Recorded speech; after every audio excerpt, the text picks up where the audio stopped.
You're listening to the Mile You're In podcast. Everything running related, from 100 meters to 100 miles. And now, here's your host, Phil Patterson Jr.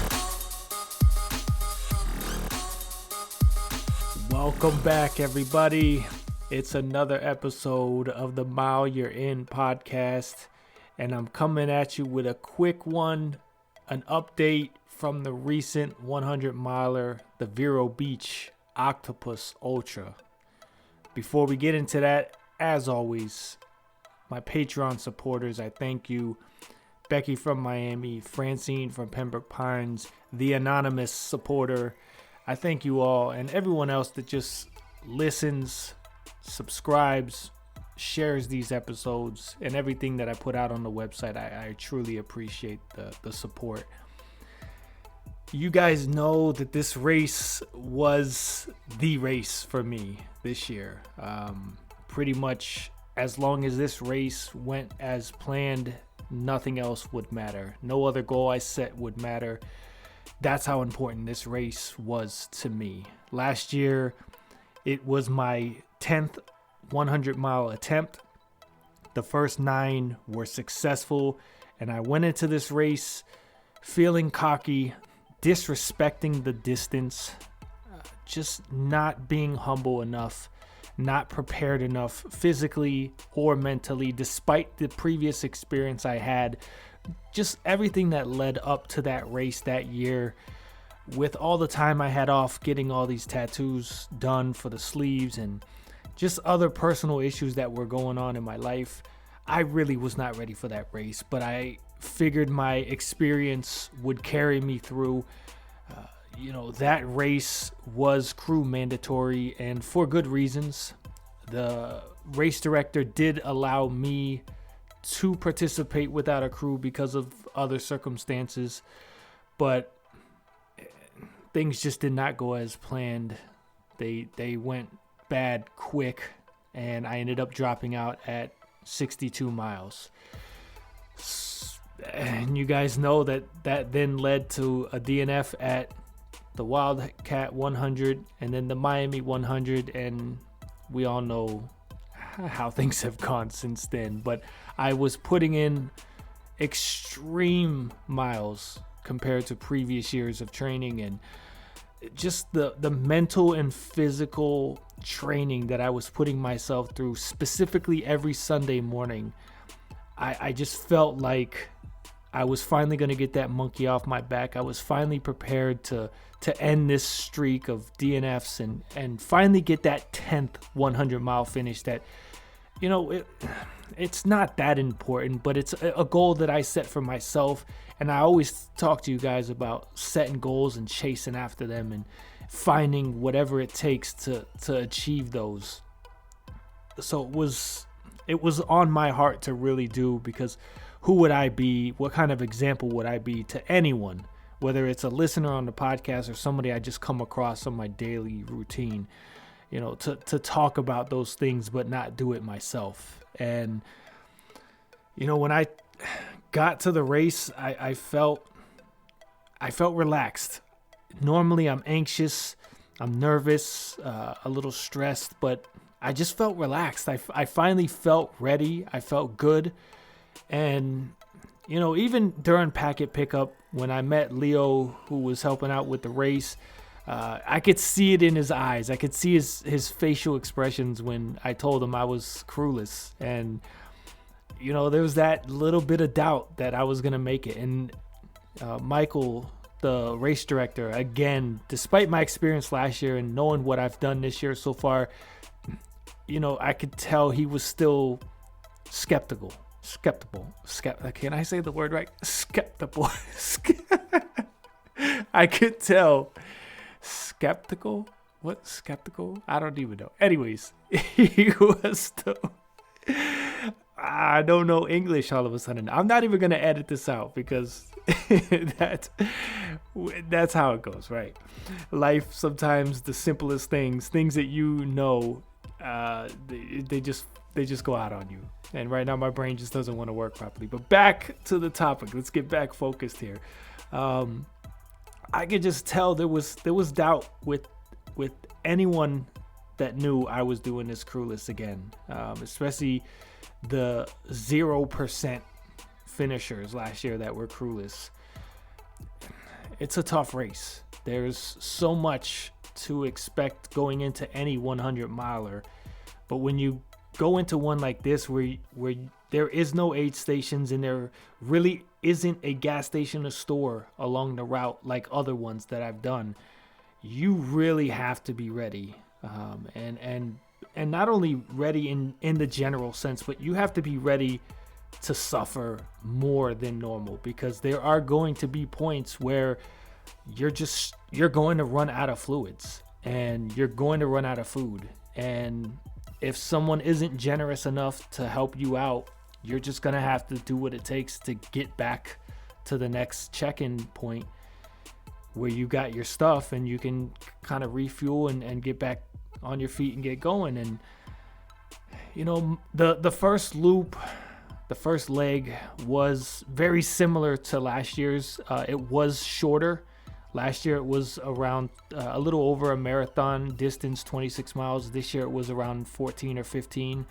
But it was pretty much exactly what I had experienced last year. We head out to the beach.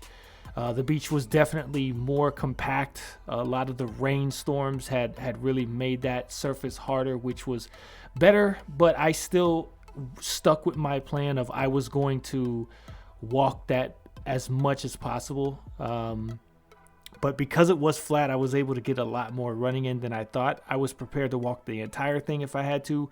But mainly the goal was stay away from the water, because last year that's what started the disaster right out of the gate, was the waves just coming up and getting your shoes and socks and feet soaked without a crew and without an opportunity to change shoes for a long time. That just created the blisters and the trench foot and everything that just made last year a disaster. So this year I stayed away from the water as much as possible, was able to run a lot more because of the harder sand, and got through that section fairly well. It was a lot of overcast because of the rain and everything in the surrounding areas. So the beginning was a lot cooler than last year as well. So I really felt great. We got back on the road. I felt great. Heading into checkpoint 1, I really felt strong mentally and physically felt fine, and typically I do. So that part just was okay. This is starting good, but stay in that mile that you're in, because we know it's going to get ugly. We headed out for 2, which was a new route compared to last year, and a very interesting addition to this race was having to take a ferry, about a 2-3 minute ride, but you take a ferry out to this island that was a couple miles. You ran a circle around the island and then took the ferry back. So that was interesting. It was a nice break, a nice breeze coming off the water, a little shade under the covering on the boat. The island was rough, though it was mowed, so it was pretty smooth grass. It just was a furnace. You're covered on both sides with just bushes with no breeze. The sun was it was around noon, so the sun was just beaming straight down on me. But it was okay. I decided to just walk that section, conserve energy as much as possible, because I remembered last year the heat, that was one of the factors. Although I'm typically very well, I do very well in the heat and in the sun, and it's more the humidity that gets me. When you're doing 100 milers, the sun, it may not affect you then, but later on in the race, that's when you start to feel it, because now you kind of get those sunburn effects, and your body temperature stays really hot, and it's hard to cool down and bring it down. So that's where it really gets you. So I just wanted to conserve my energy as much as possible. And again, I was feeling really successful doing that.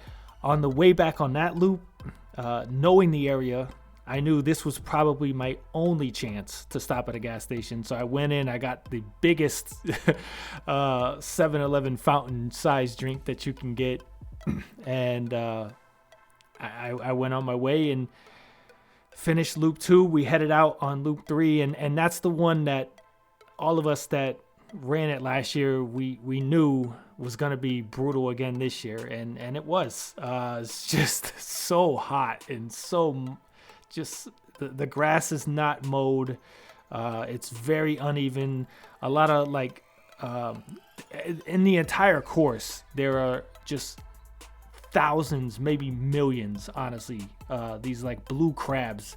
So they're digging their holes everywhere, and you're just stepping on such uneven surfaces and, you know, trying not to trip over them and everything else that's out there. You know, we finished that area. It was nice. They have a little section that you kind of head out on a pier where last year they had popsicles, and I was really looking forward to that. But this year they had watermelon, probably better for me. But I was really looking forward to popsicles. You guys know I like popsicles. But, you know, just going out there was nice because you get a really nice breeze again coming off the water. It's tempting to sit there and stay there, but I knew I had to keep moving. That's the one thing I've learned with all of these races. Keep moving as long as possible. Get as much time in the bank as you can, so that when you start slowing down or having to take more breaks in the second half of the race, you kind of have some time to play with. And again, I was really feeling strong. I was moving. I was talking to people on the course. You know, the music was distracting me from some of the boredom that can kick in at times. Everything was just flowing really fast, really quickly. The miles were just going off. And, you know, I finished the first 50K, you know, a little over 6 hours. I was right on point with my training time, and I was really feeling confident with the race. And that's where you got to be a little careful, because I did start to think about, you know, going sub 24 or getting a PR, and you have to be careful with that, because you start to push a little bit harder if you get lost in that. And I just kept telling myself, our goal is to finish, even if we take the entire 32 hours. You know, the other stuff will be nice if it falls in alignment with what we're doing, but we're not chasing that. That's not what we came here for. We came here to get redemption for last year and just everything that's happened since then. So I had to remind myself to stay in that, and again, stay in each mile that I was in, not looking forward to what was to come, and not really reflecting on what I had done, because that was in the past, and I wasn't going to continue to feel as good as I did back then. So I had to keep that in mind as well. Just stay humble and stay focused and stick to the game plan. You know, we headed out on loop 4, and that was the one where it really started to wear on me a little bit. It's you know, the trail going out to the roadway is covered. It's real tough compacted sand, so it was smooth. I was still running. I was getting great mileage as far as time wise goes. Hydration was good, but I did start conserving a little, because I knew this was a long loop, and there was a good chance I was going to run out, like, you know, 5-6 miles before getting back. So I had to be careful with that. Thankfully, again, now a really bad storm was coming in, and that was covering the sun from beaming down on us, which really saved me, because in that section, once we did get out on the road, oh man, there would have been nothing to protect me at that point. So having that helped, but mentally it was just like I just kept looking, and I couldn't see off in the distance where the turnaround was. I knew it was on that road, and I could see runners coming back, so I knew it was there. It just felt like forever. And the mind games get to you again, because part of the course that we were on was going to be part of the 7th loop. And when I started coming up to some signs, I got excited thinking this was going to be the sign where we turned, only to realize that was for loop 7. And all I could do was laugh. I laughed. I did cuss a little, but it was just like, look, man, like, this is what these things are. They are tough challenges, and you have to find humor in little things as much as you can, just to keep going and keep your mind out of the dark moments. So I get to the turnaround there, and I'm coming back, and now I'm out of fluids. I'm really struggling to just keep going. I have it in my mindset that at this point I'm going to walk the next 7 or 8 miles back to finish this loop, because coming out that way I was searching and looking, and there was nothing. There was nowhere I was going to be able to refuel. So I knew now for sure what was ahead of me for the rest of that loop. I saw one of my friends that I met earlier in the race, and I just mentioned to him, hey, if your crew has some spare water and they can help me out, man, I'd appreciate it. You don't have to, but if you got something and you can throw it my way, please do. And I kept going, and another one of my really good friends that I've run a lot of these races with, Kelly, she's so sweet, so nice. She told her crew, if you see me out there, especially if you see me struggling, help me out. And it's funny because I saw this. So in the section that we're running was along kind of like the intercoastal, and they have all the docks where the boats will dock, and they have those little hoses where they'll clean off their fish as they're filleting them, or maybe spray down their boat. And I saw one, and typically you'll see them without the little handle on the spigot, because they don't want people to be able to use the water. I saw one that had it, and I started beelining for it. I'm like, yo, I don't care if it's even salt water. Like, even if it's just something I could pour on me to kind of cool my body down and let that breeze that was coming from the storm just hit me. If it's something I can drink, great. But if it's just something I can at least wet myself and cool down, I'm all for it. And as I start heading towards this, a car makes a U-turn and pulls up next to me and honks. And I'm thinking at this point, I'm trespassing, and this person, this is their dock. I just so happened to come across, but it was Kelly's friend trying to flag me down. Who knows what he was thinking when he saw me going off course, but he gave me 2 water bottles that I was able to fill my vest with, and I had some my Gatorade pouches that I'm able to mix in with the water. So I started drinking that, and that was already starting to give me life. And then my friend Mario, that I had seen a few minutes earlier and asked, his crew member, his girlfriend, pulls up with this like 1.5 liter ice cold water bottle. And I swear it was like, I felt like those movie scenes or TV scenes where you see people in the desert and they come across water, and it was almost like an illusion. Like, there's no way she's giving me this.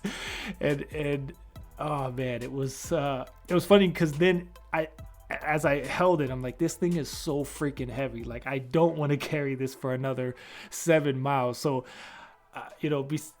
I'm already dehydrated at that point. So I'm chugging it as quickly as I can just to start feeling better. I start pouring some of it on my head.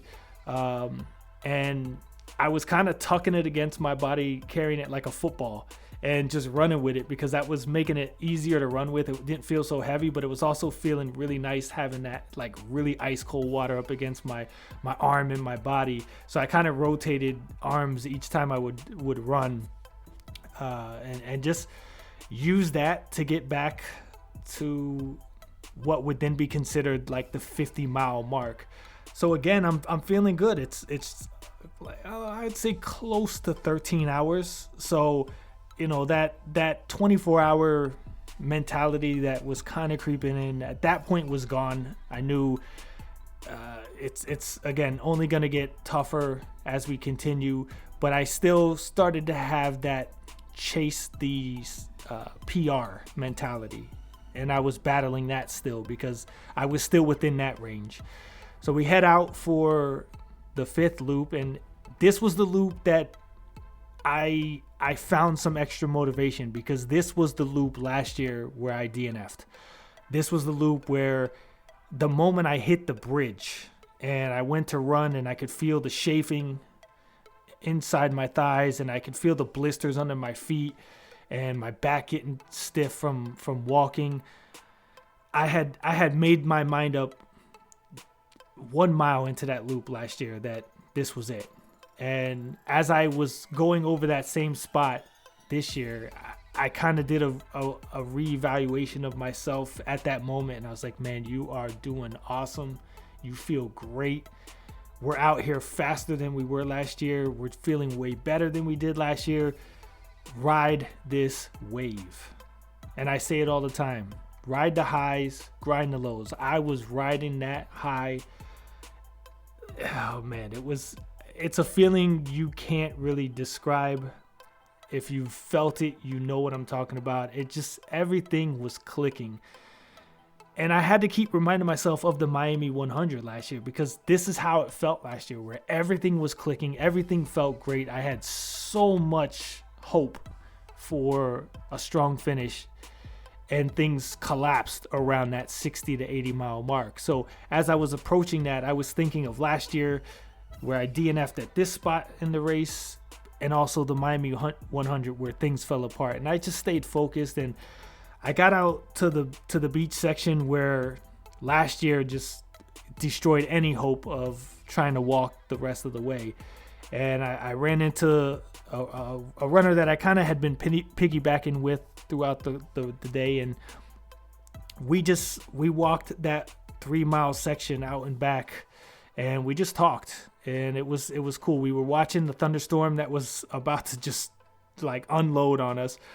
We watched that coming in, and we were just talking about running and life and everything. And it was nice because it was a break where I kind of distracted myself from some of those negative thoughts that were wanting to creep in.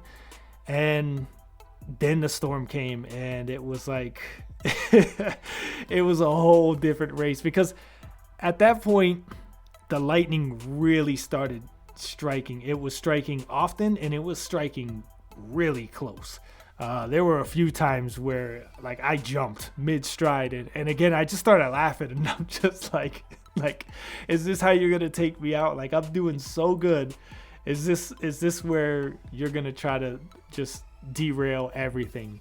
And the shoes that I was wearing at that time, so I was rotating. I brought 3 pairs of shoes, and I was rotating them each loop. Those particular shoes were the Brooks Ghost that I've been testing out as a Bib Rave ambassador. And on a recent, I think it was like a 30-mile training run that I did, around 26, 27 miles into that, the left insert just kept bunching up and kind of sliding out of the shoe. So on that training run, I stopping every half to a mile, and I'd take it out, kind of unfold it, slide it back in, tie the shoe, and just deal with it for a half a mile to a mile at a time. But this time, because of, I don't know, maybe it was the sand and unevenness of the beach on that section, but it just started sliding out on me, and I was like, you know what, I'm not doing this. I am not doing this again. So I just took it out and ran with no insert in that shoe. And it was kind of miserable, because if you've ever felt or seen at least the inside of a running shoe without the insert, there's those little holes. And if you think about it, I'm now about 59 or 60 miles in. My feet are very sensitive at this point, so I could feel each one of those holes just pressing into the bottom of my foot. And thankfully, when those storms rolled in, and now like the whole area is getting flooded, it kind of created like little water pockets, little water bubbles between my foot and the shoe, and I didn't feel it the rest of the way. And I told myself, once I get there, these shoes are done for sure. I'm not going to deal with that anymore. I don't need anything else going wrong if I can control it. So I was able to push through. It just had got dark, I want to say, with about a mile or two left to go on that loop. And right as I got into the base to finish and end up around like 65 miles in, the rain had died down enough that I was able to get what I needed at my truck and take my time, whereas I was preparing to have to rush or maybe just climb in my truck to be in shelter and do what I needed to do. But I was able to avoid that as much as possible, because the rain did die down, but it started picking back up once we got back. So we're into loop 6 now. We're grinding.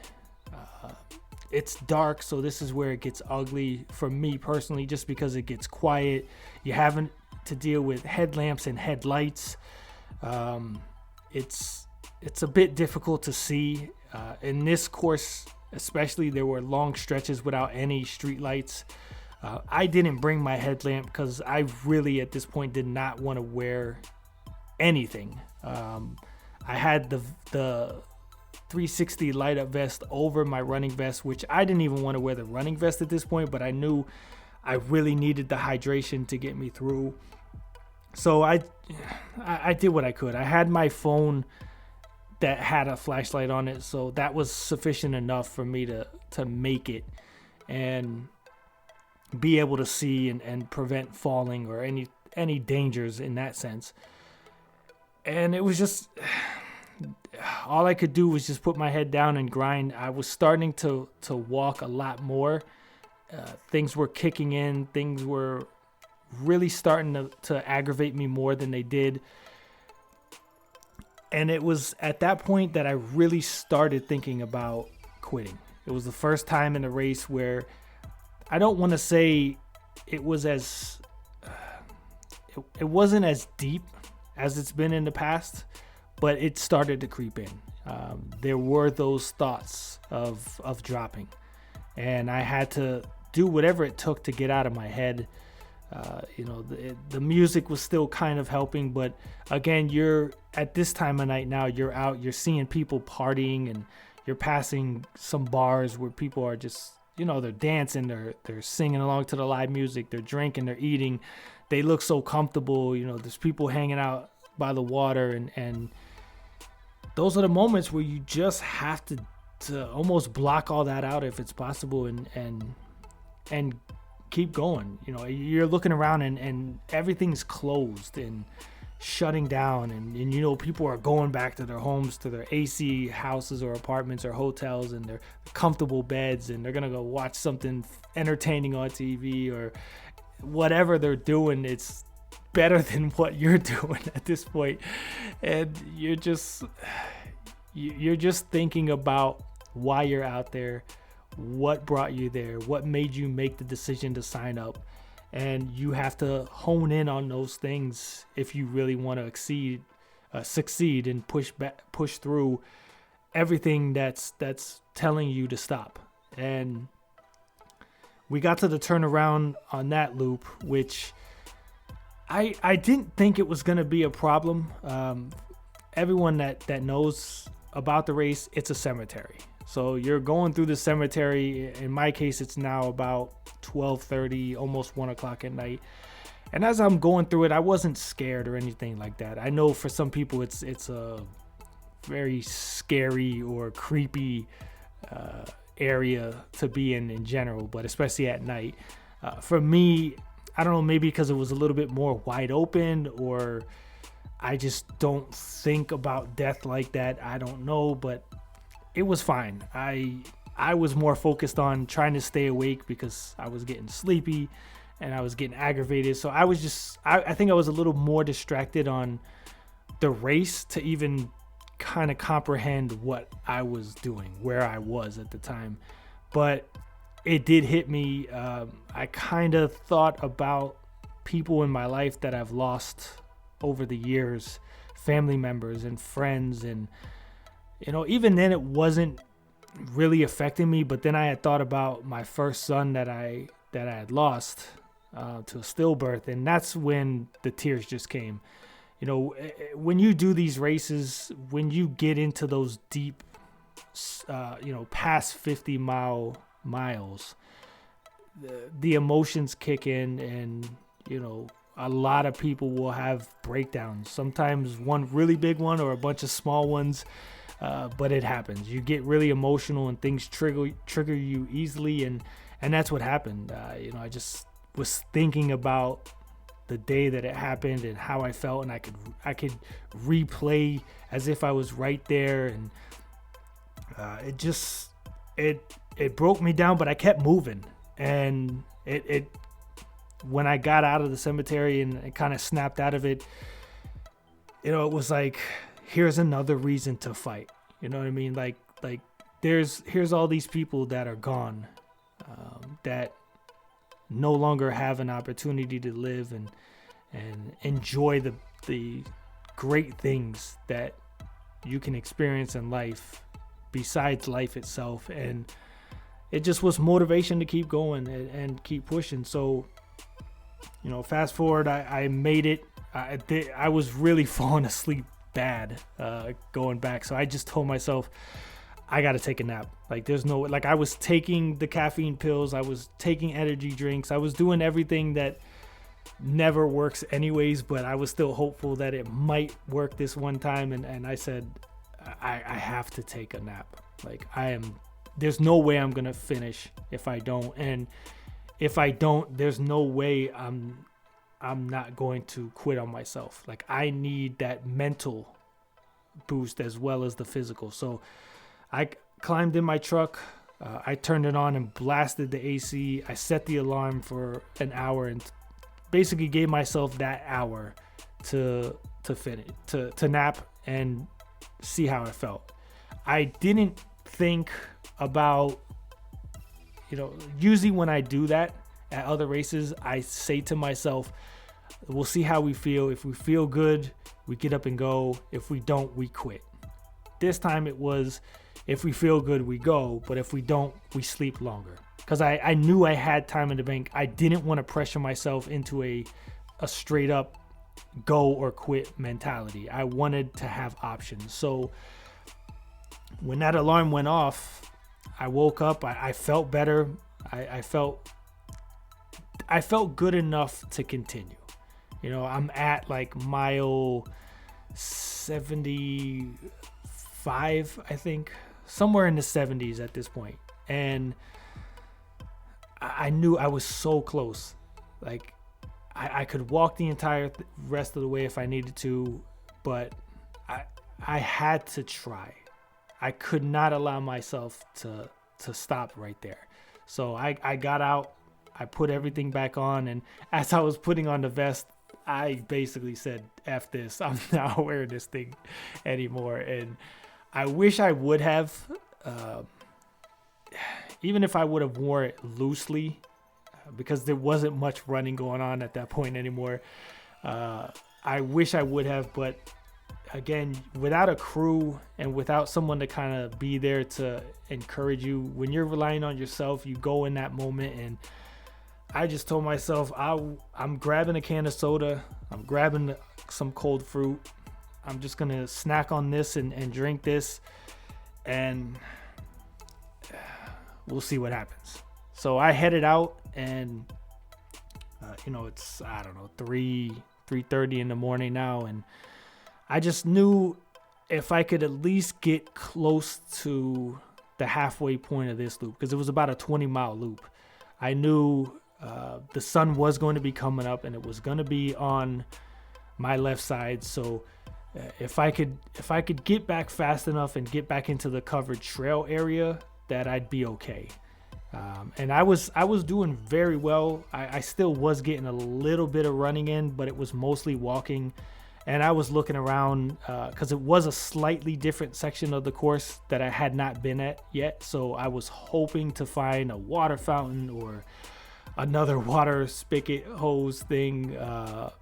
Nothing. Yeah, it was just it was empty. Just a bunch of private houses that I'm sure alarms or something would have went off if I tried trespassing.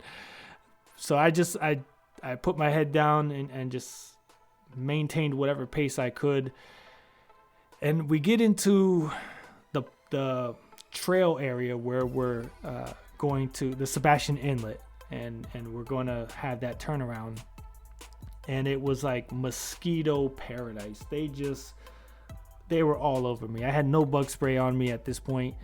Yeah, it was just ugly. I was getting bit all over in so many places that I could not keep up with trying to swat them away, because it was like they were on my arms, then my legs, the front and backs of both. They were hitting me in the head and the back of the neck. It was just some of them were getting into my clothing, so it was like they were between my clothing and me, and now it's like I'm trying to pull them out. I was just getting destroyed, and that was really frustrating me and just aggravating me to death. And I come across a runner that's heading back, and I just I begged him. I'm like, do you have anything you could, because I still had my can of soda. It was empty, but I kept it in case I'd come across something I could fill it with. And he was like, oh, I got some Tailwind. I was like, dude, I'll take it. Like, I don't care. Like, anything you could spare into this can, I would take. So he put some into the can, and I was able to chug that just to get me a little life, because he did tell me about a mile up was the turnaround, and it was like a little bathroom kind of area that had a water fountain. So I knew, okay, there's another opportunity finally to get some water. As I come there and get to that point, there's another runner that did have a crew, and they were hanging out, and same thing I just said, hey, if you guys got anything to spare. And they get, as much as I hate coconut water, that was the funny thing too with that interaction is I said, you know, when they said, yeah, sure, what do you need? I said, well, I'll take anything you give me. And the first thing she says is, oh, I got coconut water. I was like, all right, well, anything but that. And she's digging through, and she's like, that's all we got left. Like, that's all I can spare at this point. So I'm like, give it to me. I'll take it. So, and it was another one of those huge 1 liter type bottles. So now, you know, I'm so thirsty that I don't care. And I'm chugging this thing, but I'm starting to hold my nose while I'm doing it because I just hate the taste of coconut. And I'm gagging almost as I'm drinking this. Like, I wanted to throw up each time I chugged some of it. I'm spitting it out, like the aftertaste in my saliva, just trying to spit that out. And it was just like, I need to get back. And another idea I had, it didn't work, but I was thinking, oh, maybe if I pour some of this coconut water on me as I head back into this mosquito-filled trail, maybe they'll stay off of me. But it didn't work. It wasn't a deterrent.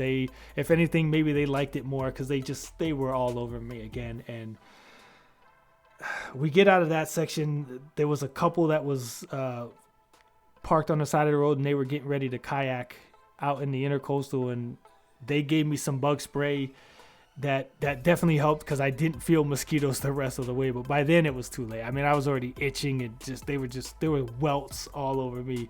It was miserable. But I pushed through that section. I got about, I don't know, maybe like 2.5 miles away from finishing that loop and having just that 2 mile finish loop to go.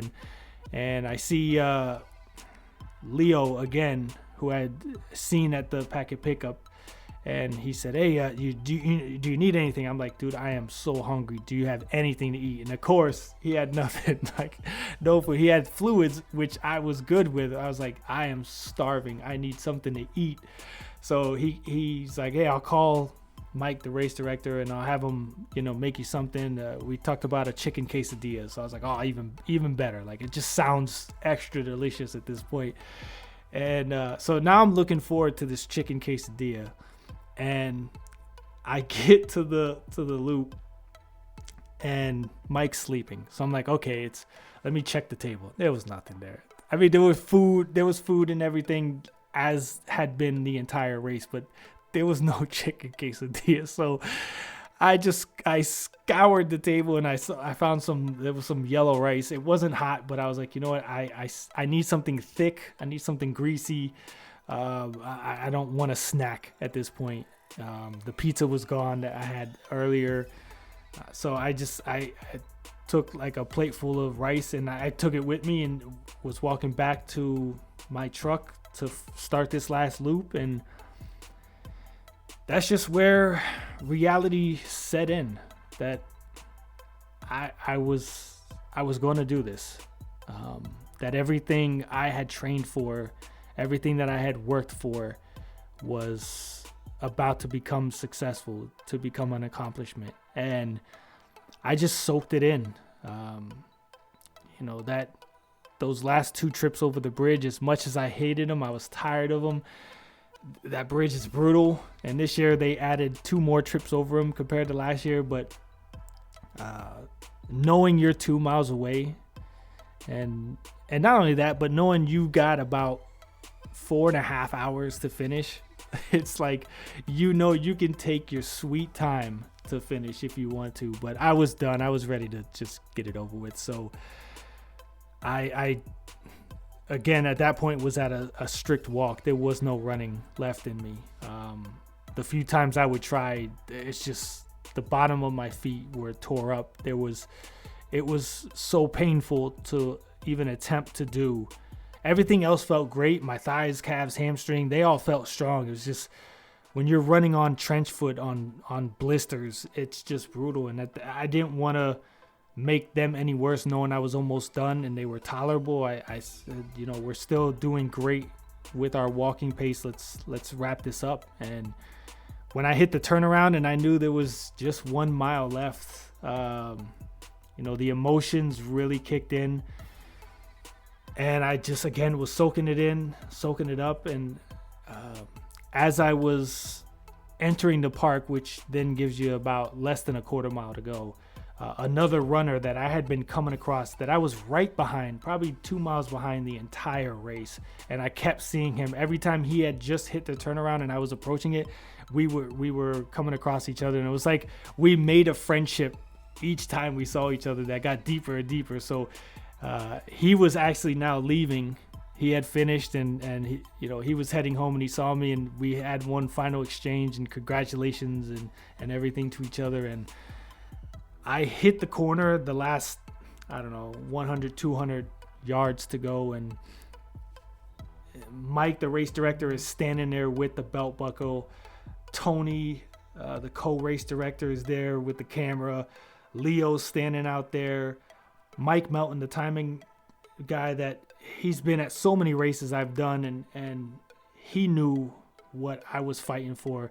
All 4 of them just to be standing there at the finish line, clapping and cheering me on, knowing what this meant to me, just made it special. Because being out there crewless, you finish these races and I've said it before, it could be very bittersweet to not have somebody there to celebrate with. Especially when you see other runners get that moment.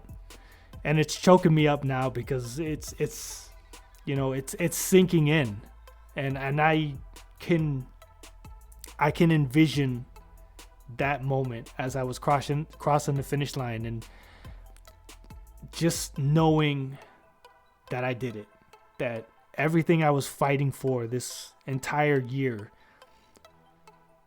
it was successful. It was worth it. All those mornings where you're getting up and losing sleep. Y'all gonna have to bear with me now. I'm getting emotional.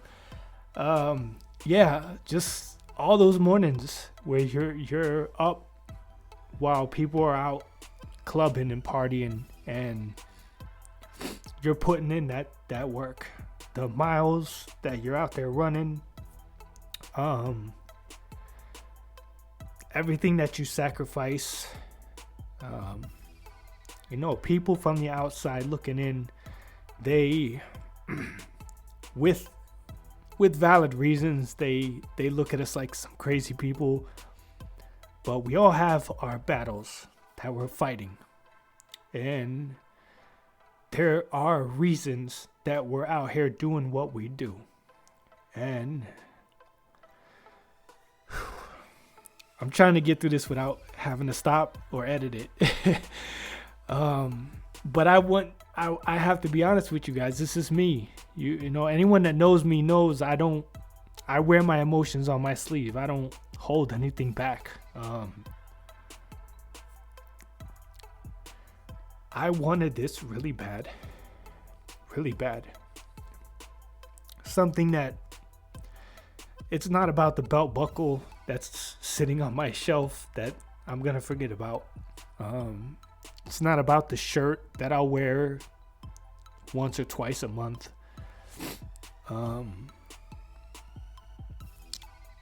It's not even for the kudos and congratulations, any of that stuff that you get from other people. It's what you get from yourself. And with that, I have to encourage you all to find what it is that truly inspires you to go out and do whatever it is. Whether it's getting a diploma or getting that career that you really are passionate about, chasing whatever goal it is that you have. It's going to take time. It's going to take effort. It's most likely going to cost you a lot of money. There's going to be a lot of pain. You're probably going to lose some friends or family members along the way. But you're going to discover something about yourself that you would have never discovered if you had not chased this dream. And when I crossed the finish line and I saw that belt buckle, in that moment, it was just like the weight was lifted off of me. The pressure I had put on myself to succeed was worth it. And it was just a reminder that if you put in the time and the effort and you really try and you don't give up, anything is possible.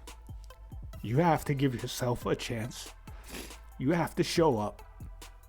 Because if you don't, you're missing out on so much in life.